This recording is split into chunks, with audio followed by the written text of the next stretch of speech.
Assalamu alaikum wa rahmatullahi wa barakatuh, sister. How are you? Alaikum assalam wa rahmatullahi wa barakatuh. I am fine, Alhamdulillah. Jazakallah khair, sister, for joining us today on the Niqabi Diaries. Thank you so much for giving us your time. Sister, could you please introduce yourself for us? Tell us about what you do, inshallah. Yeah, I am Rukoya Adebayo and I'm from Nigeria. Okay, I am a mother. I'm a mother, a daughter. So I am a mother to two little girls, Mariam and Asma. I am currently, let me say, a nutritionist and a weight loss expert. I try to help Muslim women who are going through weight loss challenges, and I also help Muslim women that are not overweight to, cut out bad habits and build healthy eating habits. Alhamdulillah. Mashallah, that sounds really interesting. So you're into nutrition and you help sisters achieve their weight loss goals. Yes. Mashallah. And how long have you been doing that? Well, let me say, officially, it's been 2 years plus. Have been for the first and second years. I have been on and off because I was pregnant and I needed to take some break. Right now, I started fully back on around December last year, and I've been full this year, trying to make sure that I keep creating content and be available for my business, inshallah. Alhamdulillah. Alhamdulillah, mashallah, sister. So can I just ask you about the niqab itself? How long have you been wearing it? Oh, mashallah. I have been using niqab for 7 years now. Okay, alhamdulillah. And I started when I was doing my diploma in marketing in the Marketing diploma. Nigeria. Okay. That was when last year. I started my final year when I was doing my diploma in marketing. I was still in. Alhamdulillah. So what made you want to wear the niqab, sister? Subhanallah. I think the first thing for me was, I think one of the beautiful things is seeing people using it, seeing people putting on the niqab. I think I've been able to see people using it. And for me, no lies, I just love the way they look with it. When I started having this, oh my God, so people can look this cool and calm using a face veil. Because I've seen people that uses the niqab back then when I was young, and they weren't having the kind of good habit with it. But I saw sisters when I was in school using niqab and with good habits, and I also realized they were well educated, and I was like, mashallah. So people can be educated and they can still use the niqab and they can still be this cool, mashallah. So I started to get interest in it. But I can't just tell my dad I want to use the niqab. I know it's a no-no, but sometimes I just nurtured, like maybe in the future I'm going to use it. So I bought my first niqab. Back then I bought my first niqab and I kept it. I couldn't show anyone. I kept it in my box, and I just couldn't. I can't use it. When it goes to work, I'll try it and I'll look at how it looks on me. I'll say, mashallah, this is good. I'll keep it back in before it comes back from work. So mashallah, so basically you said that you've been wearing the niqab, you bought one and you didn't know how to tell your dad, so you've been wearing it at home secretly, and then you would put it on and have a look and then take it off and hide it again. So when did you come to actually put it on and let your family know that you was wearing it? Oh, this was a tough one. I started wearing the niqab while I was still at school. It was my final year, it was my final year studying marketing, and I was at school then. And so I said, I have a friend that uses the niqab. Her name is Fatima. Can you hear me? Yes, you said you have a friend that was using the niqab in school. Her name is Fatima. Yes. She uses the niqab, and I was like, if she can use the niqab in school without having any problem, I think I should be able to do such thing. So I had my partner and my Zouj. We've done our akid. So I called him and said, I think I want to start using the niqab, but I left the one that I bought. I left it all during vacation, but I didn't bring it to school. And I was, I want to start using the niqab. How should I do it? And I said, okay, he's going to ask some of his stars for me, and if it's not going He'd to cause ask who, problem. sorry? He said he's going to ask some of his stars Oh, or sheikhs. is this who needed to ask? Your husband? Yes, yes. Right, He said okay. he's going to ask, maybe it's not going to cause problem in school, or maybe I should wait a bit so that it won't cause problems with my projects, lecturers, because this is how it is over here. So he said it's good. I said, okay. And he called back after like some hours or so, and he said, they said you can use it, you can try and see how it goes and all of that.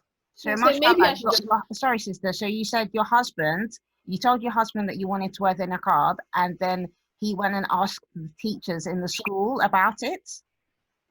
He asked some of his ustads, Oh, ustad, so, okay, right. about if it won't be a problem to wear niqab in school areas, in school like mine. Right. He asked them. So he called back and said, they said I should try and see how it goes. If it's not a problem, and if it's a problem, maybe I should relax. They said I can try and go on with it and see how it goes. So I called down my friend Fatima. I said, Fatima, I want to start using the niqab. Can you please give me one from yours? Because the one I bought, I did not bring it to school. So she was so happy. She was so excited. So she gave me one of hers. She helped me. The day I was going to wear it for lectures, I said, I can't go to the lecture room alone. I can't go alone. I'm so scared. I don't want to be looked at. I don't want people to.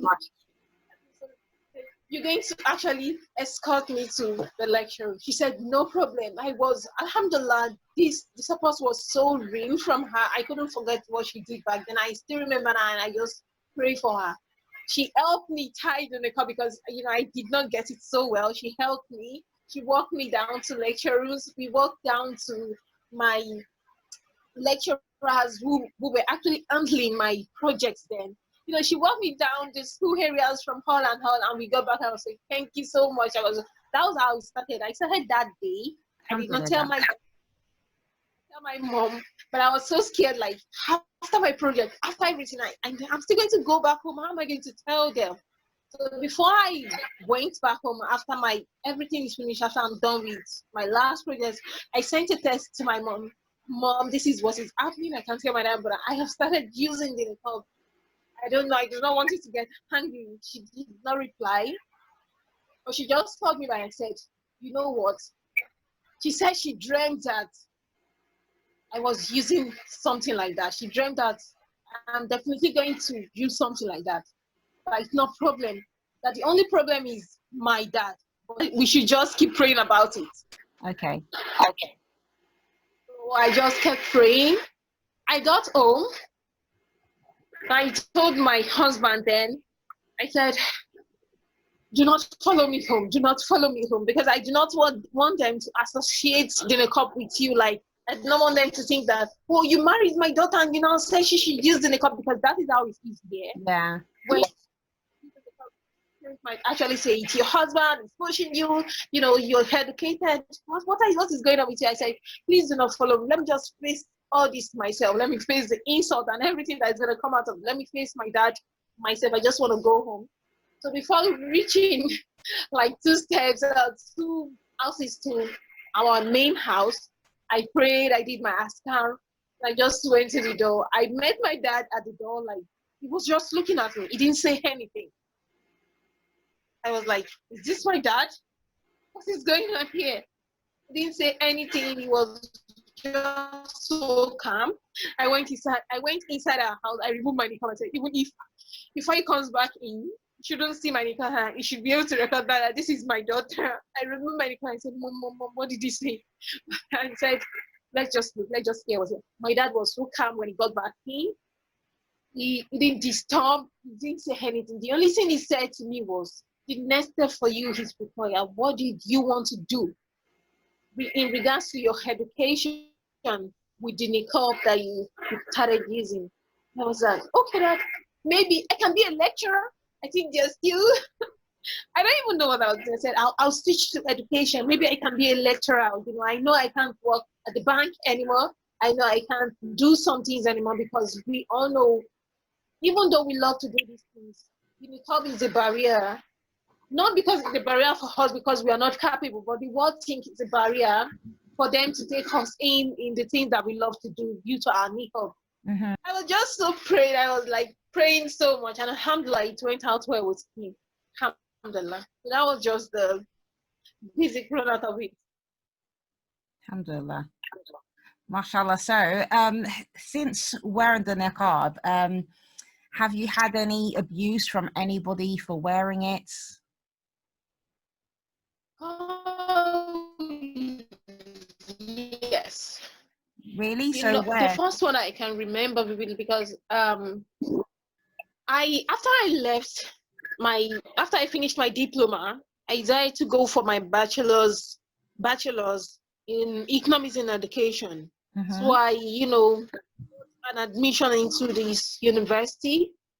And when I got in, the first week, second week, the lecturers that was coming in was so good to me. They really did not care that, someone was using the niqab in the classroom. This is a university. This is not a polytechnic like the one I went to. So what I did was I was sitting down in the classroom, and this lecturer came in, and he was like, "Who are you? What are you doing here in front of everybody?" Like, I was Wow. so in front of everybody in the class. SubhanAllah.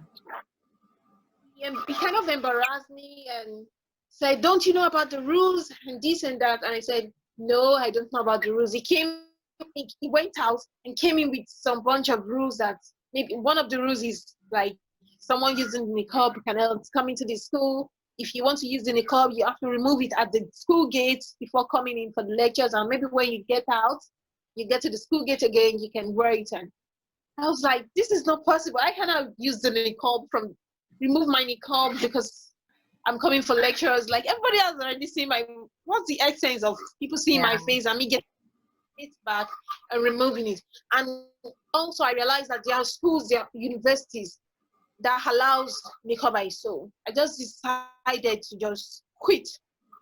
I just quit. First semester I stopped going for lectures and just try to wait for another year to see if I can get into the schools that I know that's actually, allow me hobbies to come for their bachelor's. So SubhanAllah. I So, quit. It was so embarrassing for me. People were watching. I was kind of embarrassing me. I was so embarrassed.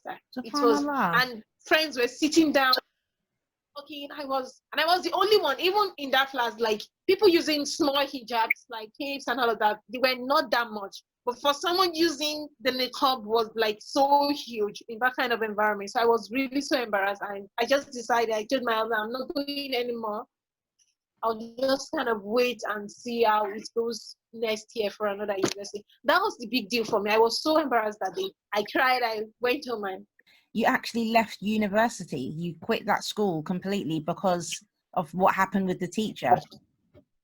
yes, because of what happened with the lecturer. Yes. SubhanAllah. So did you not try to maybe ask the principal of the school or something like that? Was there, or you just No, felt that you were being so embarrassed that you just thought you just leave completely? it was a lot of issue then because let me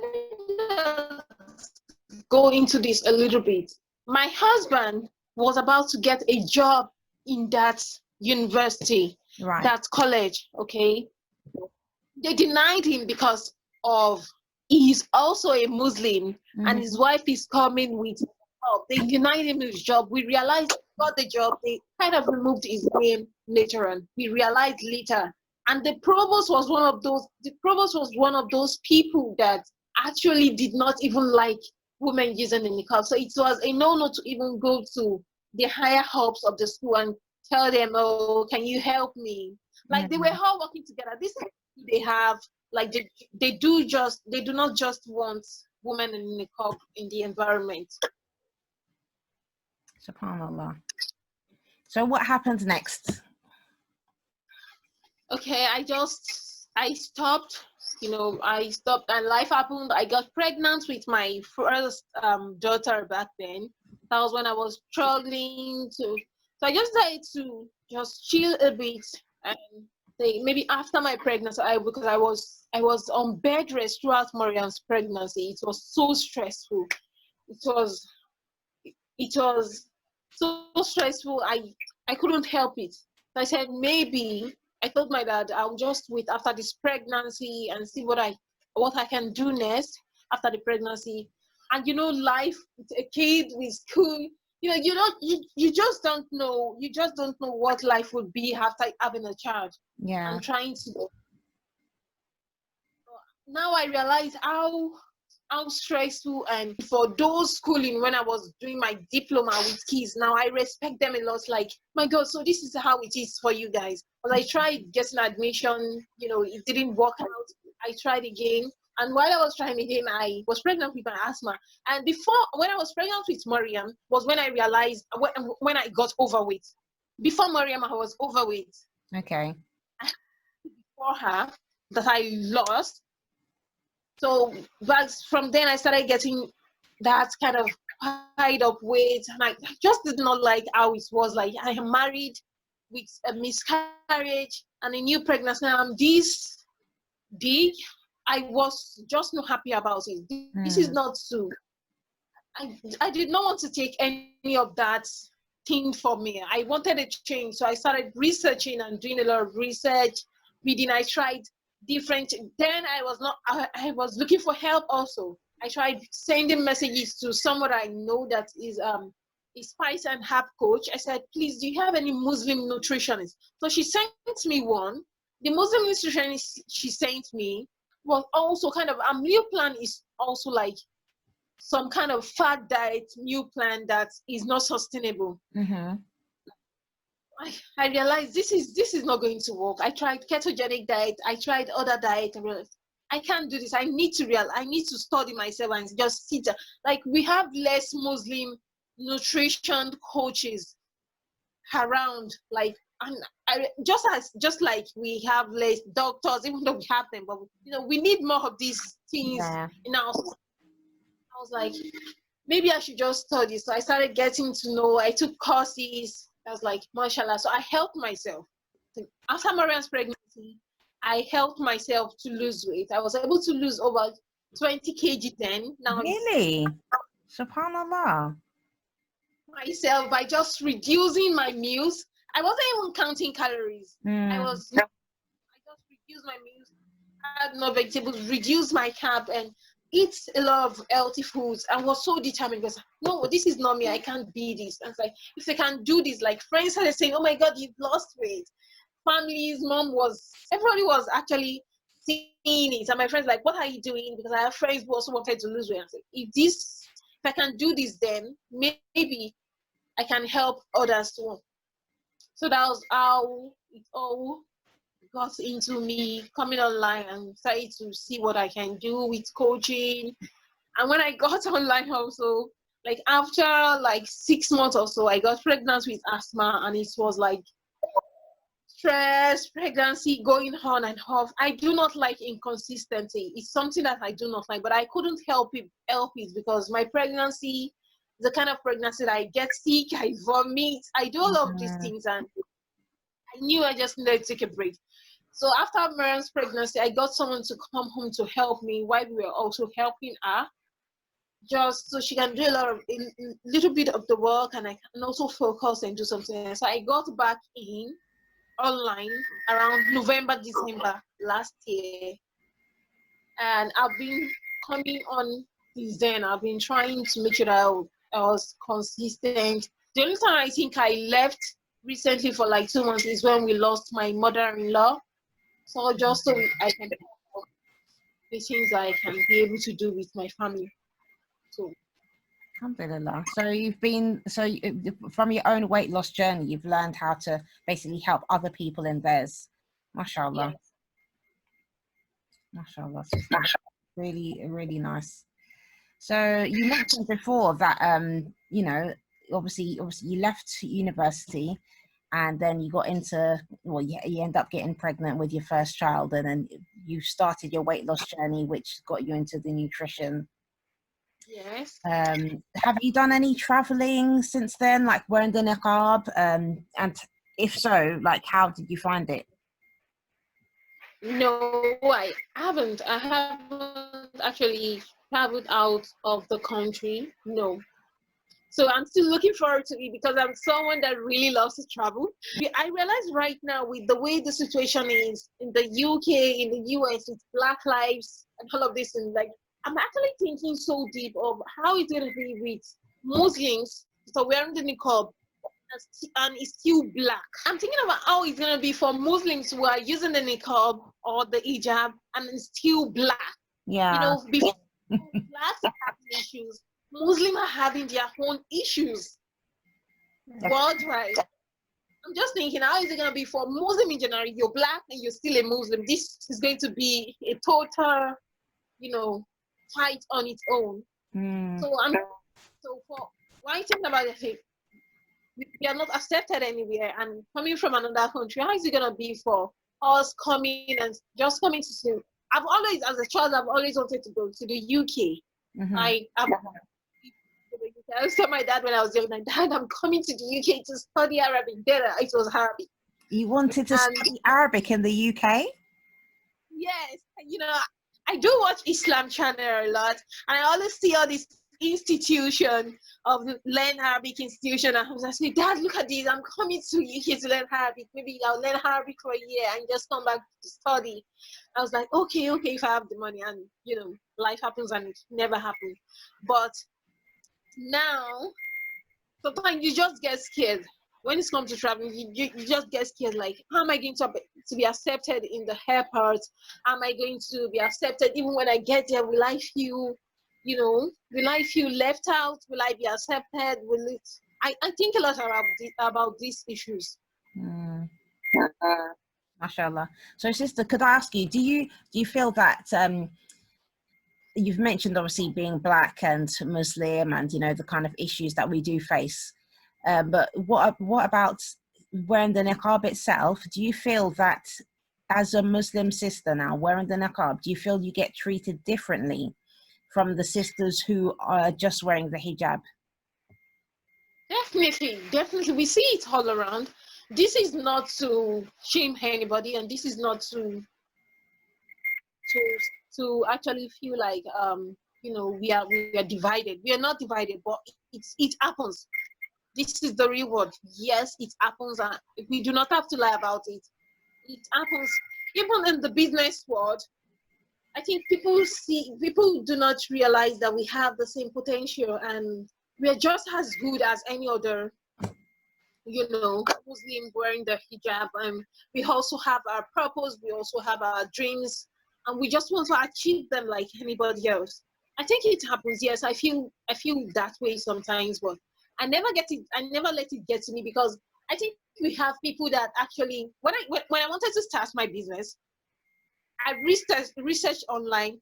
You know, I'm using in the cover. I need to search for women like me who are doing Mm-hmm. the same, actually rocking it and doing so good with it. And the first person that pops up is who we all know, Nahima B. Robert. And I was like, mashallah, look at this author.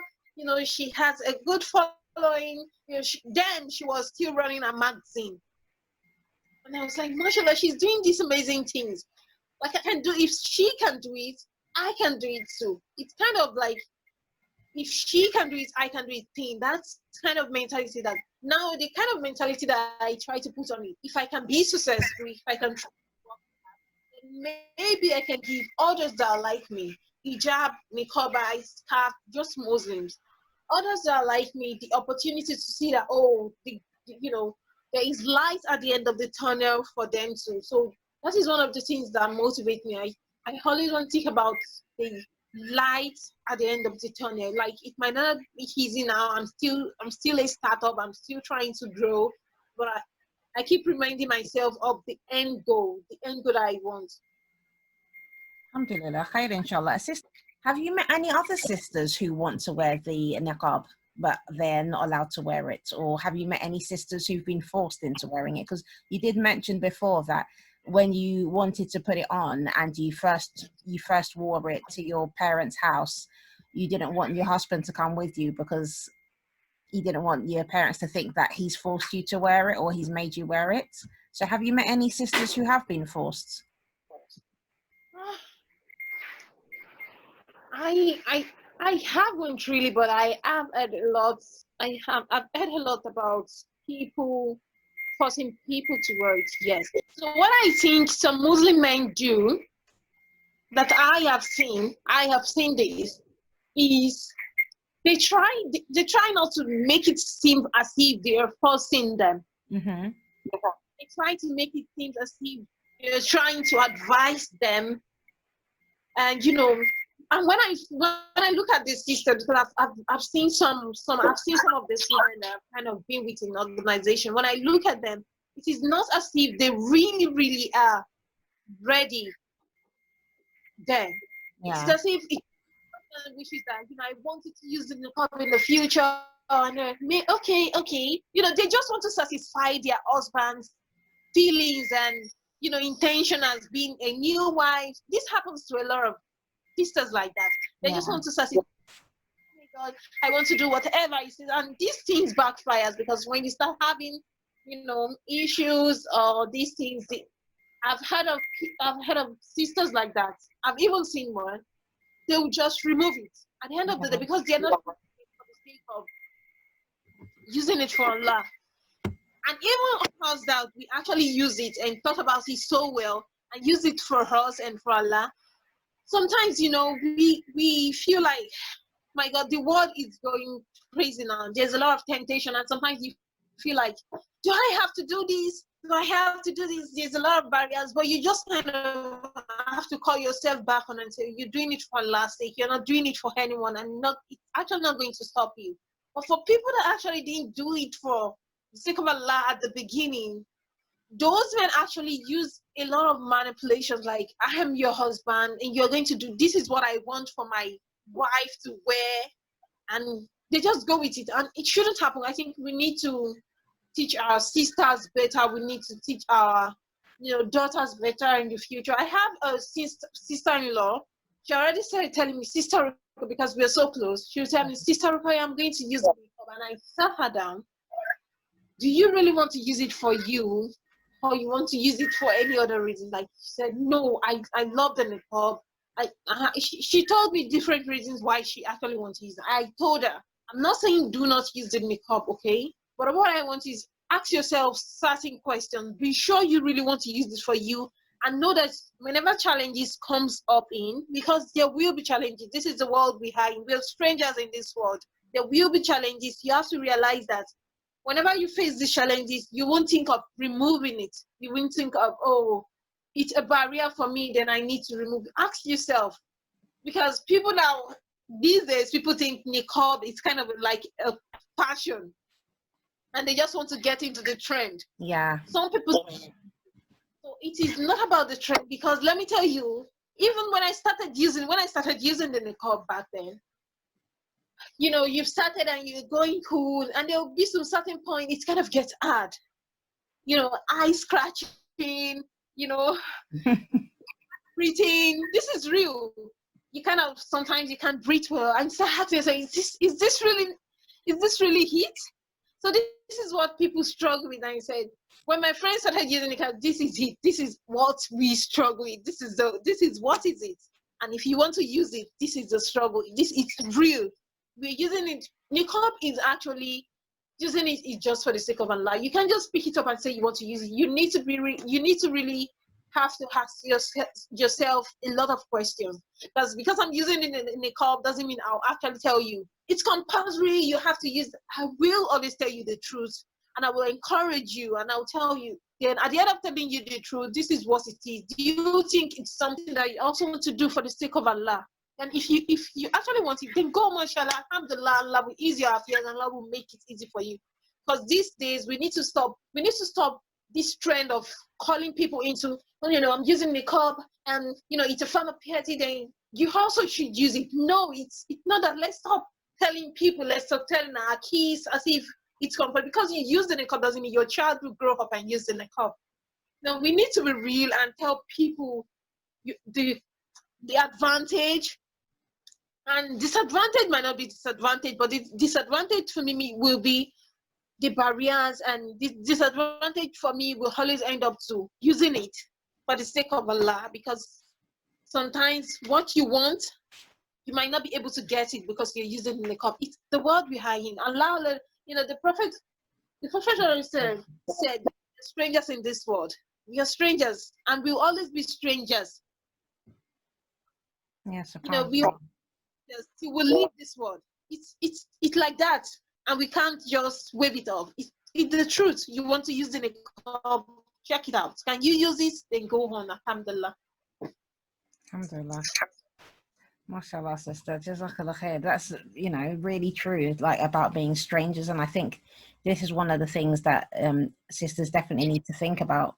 It's definitely not without its challenges. And I think that obviously there's a lot of influencers these days. People, look up to others who are doing certain things and want to follow them, want to copy them. But we really should be doing it for the sake of Allah and really because we want to do it. This is the main thing. SubhanAllah. So, what would you advise to any sisters who want to wear the niqab if they're thinking about wearing it? What advice would you give them? If you could give them, like, for example, in like 1 or 2 sentences, what would you tell them? Okay. Any sister that is actually really, really ready to wear the niqab, I would say go for it, and do not, like, you've actually realized this is what you want to do. When it comes to 2 sentences, you've realized this is what I want to do. I am ready. Go for it, and no matter the challenges, take the risk. Take the risk. I removed. Let me say I left school because I was told I need to conform and remove my niqab before coming into the school. You have to be able to take the risk and just realize that Allah is the provider. Allah is the one that can actually help you achieve your goals. Not anybody, not anything. Visualize, ask Allah what you want, and just realize that you would succeed no matter what. Ask Allah and pray. Prayer for me is also one of the pillars of hacking your mindset and really helping your mind get ready for what will come up in the world, any challenges. Take the risk. Yes, sometimes it can be a risk of you leaving some things behind, but take the risk, and it will be, inshallah, will be a blessed one. And may Allah subhanahu wa ta'ala ease your affairs. Yeah, I mean, Jazakallah khair, sister. And finally, to end the interview, I'll ask you this final question. What does the niqab mean to you? Oh, mashallah. The niqab for me is actually being brave. Yes, being brave. The niqab for me is being brave. It means also for me being brave to look at people at the back and tell them I am doing this so that actually I can leave a footprint down for people that are going to use the niqab after me. Leave a footprint for them and tell them, if I can do this, being brave in all areas of my life, if I can achieve this with the niqab, with the help of Allah, and if I can say enough is enough and still achieve it with the face veil, because we do not have a lot of Muslim women, I'm not saying they're not doing successful things. Like when we look at the business world and, a lot of things out there, we still have less niqab wearing women up there, but we have few of them, Nahima B. Robert, and all these amazing people doing it with the niqab. And if we can also be so brave and do it and go for the risk and take the risk and do a lot of business to do some beautiful things, then alhamdulillah, people at the back would actually look up at us and say, if she can do it, then I can do it too. I do not have to remove my hijab. I do not have to remove my face veil just because of the world, just because of worldly affairs. We can have it all, inshallah. We can have Jannah, we can have good things of the world, inshallah. Inshallah, mashallah, tabarakallah. Jazakallah khair, sister. Thank you. That was really beautiful. And Jazakallah khair for taking time to, share your niqab journey with us today. I really appreciate it. Thank you so much, Jazakumullah khair. I'm really so honored to be here. Alhamdulillah, alhamdulillah, sister. Assalamu alaikum wa rahmatullahi wa barakatuh. Wa alaikum salam wa rahmatullahi wa barakatuh.